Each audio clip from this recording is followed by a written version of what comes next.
Hello, everyone, and welcome back to The Letter. In the last episode, we almost died. Luckily, Zach can't keep a secret, so that was that actually worked out in our favor. Yep, I don't know why he thought he would, but whatever. I'm very sad about Johans. I am too. That is so depressing. I had a feeling, because they kept questioning, why does this guy work with this scumbag for as many years as he had? And I was like, he's in on whatever the hell's going on. Oy vey. Yeah. Pleasant, welcoming, like finding home, like finding ourselves in the haze of a squall has left. Crafting something fragile yet immutable in both of us. In her eyes and the way she holds my gaze unwavering, in the way she carries herself despite sitting amidst a place she fears, in the way she keeps herself from trembling and falling apart because fear is inconsequential when people she cares about are at risk. A change. She realizes that now, holds on to it. Another little thing, another small thing from her that may go unnoticed and pass by quietly, but will eventually amount to a lot of things. Tiny gestures that mean nothing at first, but begin to matter to me one day until, oh. Despite myself, a small smile slips from my lips as the same warmth from earlier unfurls in my chest. Unhurried, familiar, and bright from all the years I've carried it, but have never given the words for it. Stop smiling like that, Ashton. I'm not done scolding you. Probably leave. But this time they come easy. I heard all of it. Don't worry. Are you really okay? That guy hit you a little too hard on the head. You should go before he wakes up. Yeah. I reach up as she extends a hand towards my face. People are idiots. Catching her wrist in a light grip, drawing it closer and folding her hand in between mine. He's a freaking cop, for crying out loud. That doesn't mean a punch to the head does nothing. No, but like, get your ass out of there and call the police. Actually, I don't know calling police is going to work for them because he should not be there. He did find a chick, though. There's no body, though. Well, I guess Marianne. That's what I'm saying. He found Marianne. You'd still have to explain why he was there. So I don't think that he's necessarily ready to go that route. I would rather take trespassing. It's a freaking fine. He'd probably be fired, but whatever. It's the right thing to do, and you'd probably get these scumbags put in jail. Maybe. Although her expression does shift into mild confusion, she does not pull away like I'm expecting. She simply stares at me, searching. For her to allow a gesture from me that's perhaps too close, it tells a lot how far things have already shifted in the past few years. Cradled in mine, her hand still trembles. Most of the tremors has already subsided by now, though I doubt it'll fade away this soon. Even as I trace the lines in her palm in what I hope is a comforting gesture. I'm sorry, Belle. For what? Is this about what happened tonight? You can apologize later when— No, well, this too, but it's not just about this. It's for a lot of things. For calling you clumsy and careless and a scatterbrain. Are you sure this isn't a concussion? You would think that, wouldn't you? Well, you don't usually apologize. Yeah, I know. I'm sorry about that too. For all the times I've teased you and made you cry. Unexpectedly, her fingers tighten around mine, our hands falling between us as something tender shifts in the air. Another exhale. Another drawn breath eases out of me, filled with every hesitation and uncertainties. But when I finally choose to break the silence, it's only when I know that what will slip past my mouth is the one truth I will hold against the world. But for all those callous words, despite all those, there's nothing I don't love about you. In fact, those things, I love those. And everything that's you. For a long moment, she offers no response. Her grip on my hands merely tightens. Although my heart's pounding hard against my ears, I take a chance and look up. Slightly leaning away and giving her a cautious glance, more than ready to hear her rejection. Instead, I find her on the brink of tears, with an almost unreadable expression on her face. When she notices my eyes on her, she hastily reaches up and wipes it with the back of her hands. It does not keep them from falling, and soon they trail down her cheeks despite her best attempts. To say this is panic shooting right up at the base of my throat is a complete understatement. This isn't how I've expected this to go. Hey, Belle, did I say something wrong? Why would you? I don't even have anything. What? I don't have anything. I'm not rich. I live off instant noodles almost every day. I can't do anything properly without someone helping me. Except maybe if it's drawing, but that's beside the point. I didn't even get to graduate, even if I was so close. I'm not even sure that scholarship will get me anywhere. And ever since I came here, in the 5 years you've known me, I've got us into all kinds of trouble. So why would you Maybe it's the moment itself that spurs me to it. The desperation, the fear of almost dying, that I've already said more than what I'll usually allow myself, and I might as well finish before I lose my nerve. No matter the reason, I reach out for her. Gently, so unlike the way she barged into her life so many years ago. The way she came in would leave a terrible impression on anyone, really, and yet... Yeah, we should probably go. Okay, romantic moment, done. Like, okay, let's talk about this once we're safe. Like, you guys are idiots. Luke's somewhere in the house. Supposedly. Maybe. Yet it's people like her that you don't easily forget. It's them that gradually worms their way into a person's life until the very thought of losing them becomes unbearable. Isabella trails off once my palms brushes against her tear-stained cheeks, but she neither pulls away nor pushes my hands off. Rather, she looks at me wide-eyed with another searching look. I only have one answer for that. Doesn't matter.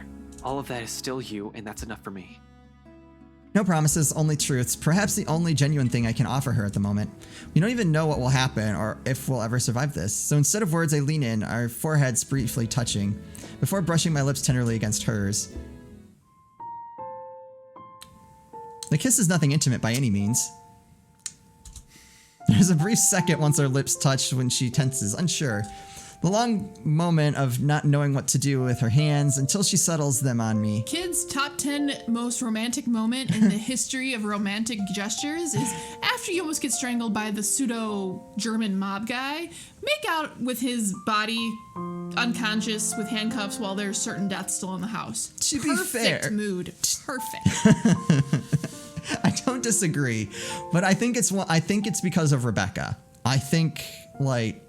He's like, you know what? We're probably gonna die. I might as well say something now, or I'm not gonna get the chance. But now you've said something. Let's change the scene. Couldn't even care less right now. Get the hell out of there, you idiots! Slipping it up my arm in a light grip, too afraid to make a mistake or hurt. But for now, it's enough. It's the closest we can come to it. Rather than give out empty promises or grand proclamations, we have this. Instead of words, achievement. This was my game. Johans would have a gun. You're right. And he'd pull it out and shoot them both. Something she soon understands as her shoulders ease and she permits me to draw her closer, deepening the kiss, softly and gently, a short second of simply allowing the world to melt away around us, and this to roar above anything else. Like every little thing between us that is built up to this one single point in time. A moment that becomes ours and ours alone. Something to hold close until all this is over. Can we get out of here now? I think that's what they're doing. They're not. We part later to the sounds of the world rushing back around us. Thunder, rain, and lightning, all to remind us both of the reality we have to face. Enough to dampen the mood and force back the worry I've temporarily forgotten. Yet when I glance back at Isabella, all she has for me is a smile, bright and hopeful. And it is strength enough. One that I try to draw from when I rest my forehead against hers one last time before leading us both out, her hand in mine. Oh my god, it's amazing. There you go. Power still hasn't come back when we make our way downstairs. Tricky considering the stairs to the attic are a bit old. One misstep and anyone might end up slipping and falling. You're lucky if that's all that'll happen to you. With the stairs this steep, a broken neck is a likely outcome. Thankfully, Isabella's here to guide me through the darkness. She knows this place better than anyone, after all, in spite of all the misfortunes it has brought to us. Careful, the floorboards over there aren't very sturdy. Right on cue, the same board I'm stepping on creaks and suddenly breaks. A piece is falling somewhere Can with I bring a up something dolphin. that I just realized? Yeah. Johan said, "Where's the madam?" So Hannah's missing. Yes. Okay. Which is weird, Right. because it seemed like she was like moving out on her own. Interesting. Oh shit. Scumbag wouldn't be too happy about that. Ow, my foot. See? I told you so. You never listened to me. They renovated the whole mansion and they can't even replace one tiny part of the house. Why don't you file a complaint to BRC then? I'm sure they'd be thrilled to hear it. You know it was such a rushed job. Outside, the winds have intensified. Even from here, I can hear the gusts battering the window in the attic. It makes you wonder why, up until now, the only person we've encountered from this house is the butler. Although, to some degree, that makes sense. He is in charge of running the place. Where are the other servants, though? In this storm, wouldn't anyone want to stay inside? A likely assumption is they're all asleep. The route I've taken doesn't really pass by the rooms they've likely assigned as the servants' quarters. However, they have also heightened security. I brushed it off earlier, thinking they'll be posted a lot closer to where the master's rooms are, but the second floor is devoid of anyone as well. As if every inhabitant of this place suddenly disappeared overnight. More importantly, where's that scumbag? I don't like this. I don't like this at all. The fact that we're here, right in the fucking middle of it, makes me all the more queasy. And that feeling only escalates once we reach the landing and Isabella swings the door open. Oh, no. She pauses abruptly right in the doorway and I almost run into her. A look of confusion's in her as she looks wildly around the place, wordlessly taking in her surroundings. With each turn and shift of her eyes, her shoulder only grow tenser and a look of apprehension slowly dawns on her. Isabella, what are you... We aren't supposed to be here. Okay. What? Sure enough, when I look up, we're standing right in the kitchen, pots, pans, and all. Oh, the path they took maybe shouldn't have led them back to the kitchen?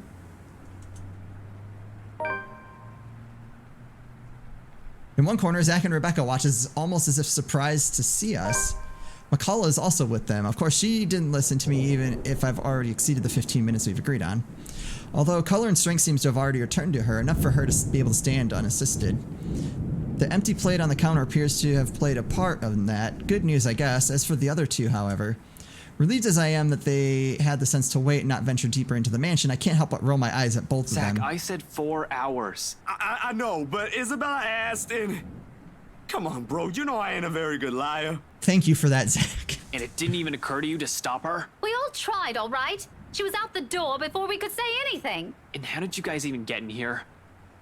All three of them exchange a look. One that I absolutely don't like. In the end, it's Isabella who speaks up, albeit with a bit of hesitation. We heard someone scream, Ash. It led us here. Oh, without warning, the door behind us We slams need shut. to get out of here. Screw right. I need to get these people out of here. Lucky we're in the kitchen and we have two ways out, the back door and the cellar. Did we get our gun offers. from under the bed? Well, that's a good point. I don't think so. I don't think we did. Some detective we are. Except the hatch won't budge when I pull it, and neither does the back door, as if something has locked it firmly on the other side. Zach also gives it a few tries, but even with the big guy's strength, it won't open. There's a long bout of silence in which we all simply look at each other, likely sharing the same thoughts. We're trapped. Something or someone has intentionally led us here. Fuck. Why? What about the window? Just saying, Yeah. it's right there. Like, at this Break point... it. Throw the pan through it. Yeah. Get out. In that same moment, once realization dawns in, something shifts again. Ghosty. Blood. In every nook and cranny, over every surface, and in every inch of the floor. This time, unlike the first one I've seen, it remains, and gradually the whole room begins to reek of that familiar metallic scent, sharp, suffocating. Around us, every object, including the cupboards, have started to rattle as well. The sounds from outside, foreboding rumble of thunder, and even the howling winds have begun to fade away, replaced by whispers, shouts, and cries of pain. Though inaudible, each beat and note bombards every crevice of my head with vague images and sounds. There's no time to make sense of everything, however. I'm already shouting, fueled purely by adrenaline, barking orders and making a break for the door that leads to the next room, the dining.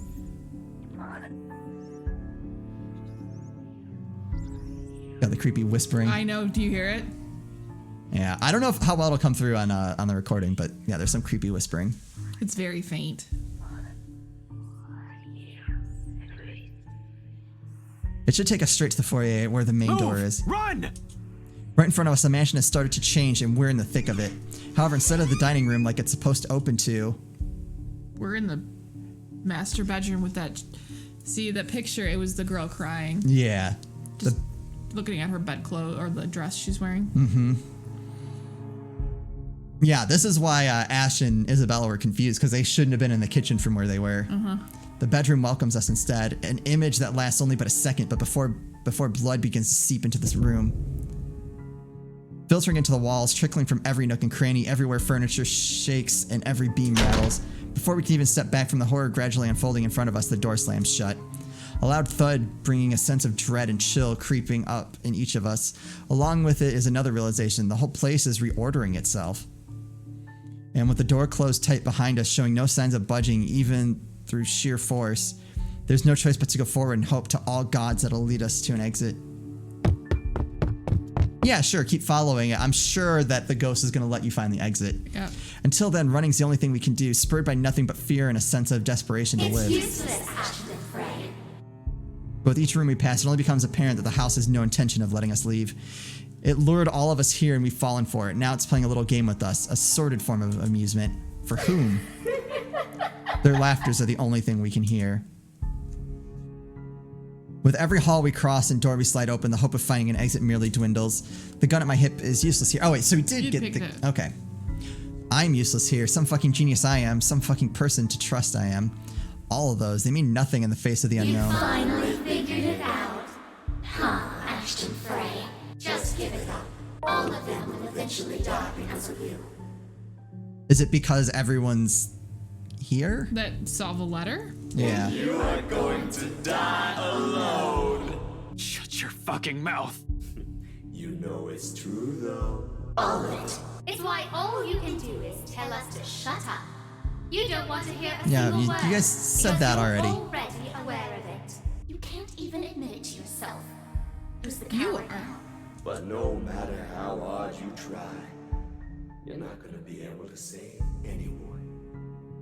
The more gruesome the place turns, the bleaker our chances simply get. We're going back to the attic. Wails and screams fill our ears as we pass by, words from a time and people long gone, laced with nothing but pure agony, calling out, reaching out to us. Their voices almost too real, as if we're not the only ones trapped here, that there are others begging for release from this wretched place.